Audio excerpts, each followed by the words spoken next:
Producer के बैठने का प्रोग्राम आप कर दीजिए।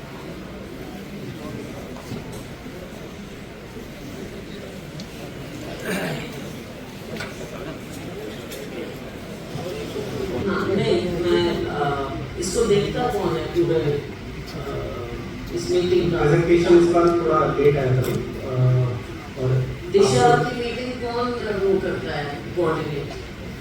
डीसी ऑफिस करता है। नहीं, आपके ऑफिस में कोई होगा यूजुअली एडीसी या कौन करता है? नहीं, मेरा कहने का मतलब ये है कि जो भी देखता है इसको 3 महीने बाद ये मीटिंग हो जानी चाहिए। वो कई बार हमारी कन्वीनियंस या इनकन्वीनियंस के कारण डेट्स आगे पीछे हो जाती हैं, तकरीबन हो जाती है, because all of us have different commitments. लेकिन 3 महीने बाद हफ्ता पहले ही आप जब भी डेट सेट होती है उससे अगले दिन आपके पास रेडी रहना चाहिए। अभी भी अगर 2 दिन अगर हमारे यहाँ पे इवन दिवाली भी लोगों ने सीवर ओवरफ्लो था उसमें मनाई थी। मैंने एडीसी सर को इवन फोटोज भी भेजी थी, एक्शन सर को भी भेजी थी।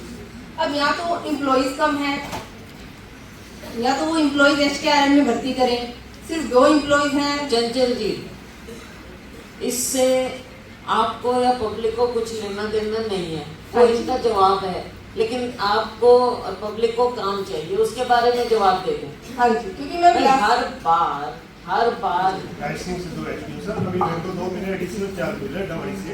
तो सर आगे 1100 mm जो पाइप हमारे बाईपास पर खराब हो गई थी, 500 मीटर जो उसको पंपिंग कर रही है, वहाँ भी 15 दिन पहले काम स्टार्ट हो चुका है सर। 2 महीने में वो कंप्लीट हो जाएगा। जो पीछे पंप जो प्रॉब्लम है ढक्कनों की, ढक्कन हम डे बाई डे चेंज कर रहे हैं, ऐसी बात नहीं है। मैडम जी का फ़ोन आता है सारी, लेकिन थोड़ा टाइम लग रहा है। नहीं टाइम तो बाकी के मतलब ये प्रॉब्लम तो है कि भी हमारे 1 ward 2 ward 32 ward number 3 DAV school है पर्टिकुलर, इतने सालों से है। अब हम इतने फ्रस्ट्रेट हो चुके हैं कि हमें लगता है कि हमारे वार्ड में सबसे ज्यादा, अगर ये स्टार्टिंग में ही ओके हुई होती प्रॉब्लम टाइम टू टाइम, तो ये प्रॉब्लम नहीं आती। मैंने अगर कंगनपुर रोड पे सबसे प्रॉब्लम आई है, even I never call to JE SDO and action, क्योंकि मुझे पता नहीं वहाँ प्रॉब्लम है। मैंने उस बीच में कॉल की ही नहीं, मैंने कहा कोई बात नहीं, वहाँ पे ज्यादा प्रॉब्लम। मैंने लोगों को इवन समझाया भी कि जिस एरिया में ज्यादा प्रॉब्लम है एक बार वो सोल्व आउट हो जाए, क्योंकि वहाँ एक सीवरेज चेक करना है। बट उसके बाद क्या, अब जो सुपर से मैं तो फिर यही कहूंगी ना कि सिटी और जो हमारा जो स्लम एरिया है उसको आप डिफरेंस कर रहे हैं। मेरे माइंड में तो यही आता है। मशीनरी का ना एक डेली शेड्यूल मेरा मशीनरी आज यहाँ चल रहा था कि लोगों को ये डाउट ना रहे कि आपका मशीन वहाँ पर जाम है, और सारे काउंसलर्स को भी पता रहे कि मशीन यहाँ चल रही है। मैंने भी 2-3 बार ब्रीफ किया हुआ है कि आगे भी जाकर वो लाइन आगे धंसा हुआ है, अभी जस्ट उसका भी प्रोजेक्ट अप्रूव हुआ है। जब तक वो कनेक्ट नहीं होगा तब तक पीछे का लाइन क्लियर नहीं होगा, ये सबको पता है। अच्छा, गली नंबर 9 अग्रवाल कॉलोनी, इसके बारे में इसके लिए भी मैं ये कहना चाहता हूँ कि मेन हमारे अम्बेडकर चौक से लेकर परशुराम चौक तक है, उसकी एक साइड के पीछे हम जब बरसातों के टाइम सफाई करा दी थी। लेकिन जो पीछे से जो पानी आता है अग्रवाल अग्रसेन कॉलोनी से, उसमें अभी जेटिंग मशीन तो लगवा दी है सर। सुपर सकर आगे हम परशुराम चौक से लाल बत्ती चौक चालू करेंगे, उसके बाद वो क्लियर हो जाएगी सर। 1 साल से ब्लॉक पे प्रदीप सर एक्शन देना है। हमारी तो प्रॉब्लम ही होगी सिरसा में, हमें जो भी मिल रहा है एडिशनल ही मिल रहे हैं। वो कहते हैं हम तो एडिशनल आ रहे हैं। ठीक बात। हाँ जी, प्रॉब्लम ये है। अब क्योंकि लास्ट टाइम मैंने सर से कहा था कि जो सीवरेज की पाइप लगी है उसकी ड्राइंग प्रोवाइड करवा दीजिए, जैसे कि हमारे पास ड्राइंग है। तो मैं सर से पूछना चाह रही हूँ कि जो भी है क्या ड्राइंग जो सीवरेज की लाइन की है, क्योंकि 15 साल पहले डली थी, छोटी लाइनें हैं, ओवरफ्लो भी होती है इसमें, और एक बार क्लीनिंग हो जाएगी। 2 सालों से क्लीनिंग नहीं हुई है जो मेन लाइन की है। उससे जेटिंग की बात आप कर रहे हैं, जेटिंग मेरे सामने आई कल, वो कह रहे हैं कि जी इसकी नोजल खराब हो गई है। वो गए सुबह दोपहर के बाद आए हैं वो, और वो भी नहीं आए, वो वाटर वर्क्स के अंदर लेके गए हैं सीधा। उसके बाद कहाँ है जेटिंग मशीन? आप थोड़ा इसको कंगनपुर रोड पे और बेगू रोड पे खाड़े बने हैं जी, करोड़ों रुपए सरकार का खर्च हो गया 4 साल पहले। वो खाड़े पर लोगों का कब्जा हो गया, इन्होंने संभाले नहीं। पब्लिक डिपार्टमेंट ने सारा पानी सड़क पे आ जाता है। हमने समाधान शिविर में भी स्कैन किया, आज तक कोई समाधान नहीं हुआ है। ये पब्लिक हेल्थ डिपार्टमेंट हमारा जो बीच में छोड़ के कंगनपुर रोड पे बीच में छोड़ के आगे शक्कर मशीनें थी, और सारी लाइन की अब तक सफाई नहीं हुई। पिछले साल 5-6 सालों में कोई सफाई, अब की बार जब बारिश आई ये थोड़ी सफाई हुई, पर अभी भी बीच में छोड़ के आ गए। वो जाते हैं कहते हैं मैडम थोड़ी सी खराब हो गई। मैंने कहा कल तुम सही से करें, नहीं मैडम अभी ठीक कर देते, उसको हिलाते हैं। फिर 5-10 मिनट उसके अंदर कोई बल्ब निकालते हैं, कुछ फॉगिंग करते हैं, मतलब टेम्परेरी चल रहा है काम। अब उसमें वो फॉगिंग में भी जो धुआं है सिर्फ वो है या फॉगिंग की एक्चुअल डेंगू के लिए जो उसकी प्रिकॉशन के लिए जो दवाई है वो है, हमें तो यही नहीं पता चल रहा। क्योंकि कई जगह तो बहुत ज़्यादा वो फॉगिंग हो जाती है, कई जगह बहुत कम होती है। मैंने पूरे वार्ड में, क्योंकि सारे एमसी है, सभी ने अपने अपने लेवल पे खुद करवाई थी, पर मशीन का ये हाल है, वो रुक रुक के चलती है मैम। तो हाँ, कि कितने गांव में आपने कितना क्या उपलब्ध कराया है? आप कह रहे हैं हर गांव के पास उनकी अपनी फॉगिंग मशीन है, उसकी कुछ रिपोर्ट है?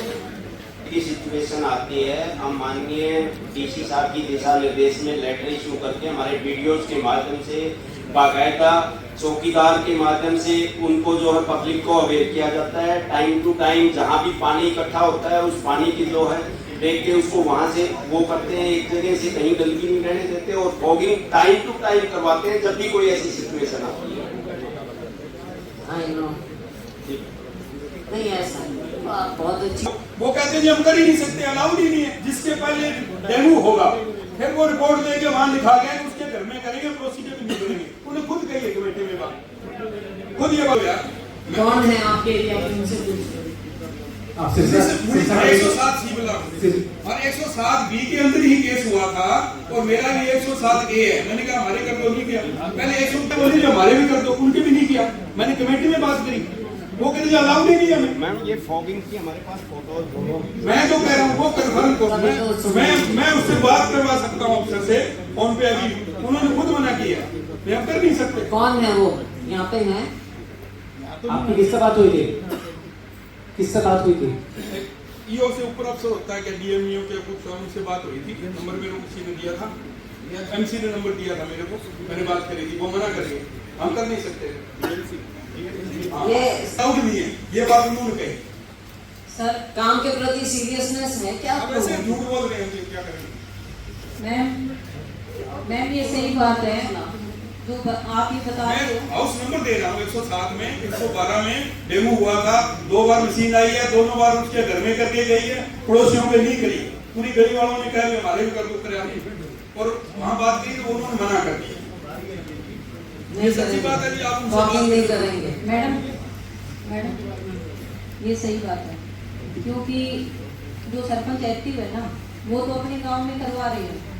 उनको सरकारी जो दवाई मिल रही है वो 1.5 लीटर दवाई दे रही है हॉस्पिटल से, और वो सरपंच के जिम्मे है कि सरपंच गाँव में फॉगिंग करवाए, और पहले हम आवाज लगवाते हैं और फिर उसकी फॉगिंग करवाते हैं। ये खुद से कुछ नहीं करते हमारा। नहीं सर, जो मशीनें हैं वो किसी सरपंच के पास है, किसी के पास तो नहीं है। वो तो कह रहे हैं सबके पास है। नहीं आज मैं बोल रहा हूँ जिस भी सरपंच के पास नहीं है, हम लोग एक लेटर लिखते हैं वीडियो के माध्यम से, हम लोग उनको प्रोवाइड नहीं, करेंगे। but all sarpanches are not present. Machine है इनके पास नहीं है। आप कह रहे हैं सबको हमने दे दिया, सबको हमने कर दिया, बहुत अच्छी बातें हैं, लेकिन ये हो नहीं रहा है। दिक्कत यहाँ आ रही है। आप सबसे संपर्क करिए और उनको बताइए, और अगली मीटिंग में आप हमको बताएंगे आज की मीटिंग के बाद आपने कितने दिन में संपर्क करके कितने सरपंच के पास कमी पाकर उसके बारे में क्या समाधान किया, कितने गांव में फॉगिंग हो चुकी है और शहर में कहाँ की है और कहाँ नहीं की है। और ये 2 महीने का काम ज्यादा होता है। आप समझते हैं जब ये मौसम आता है तब हमेशा ये दिक्कत आती है।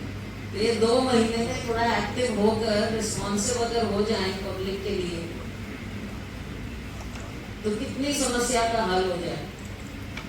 मेडिकल इश्यूज का भी और भी आप लोगों का भी, पब्लिक हेल्थ का भी, सबका ही इश्यू ठीक हो जाए, एमसी का भी। डीसी सर एक चोपड़ा सीएचसी है, उसके अंदर अल्ट्रासाउंड की मशीन नहीं है, और काफ़ी लोगों के बीच में गई हूँ तो ये समस्या भी आई है। पीछे भी एक डिलीवरी हुई थी तो उस लेडीज़ की जान चली गई, अभी मैं बैठ के आई थी। हाँ जी, क्योंकि वो सुविधा वहाँ पे मिलती है उनको।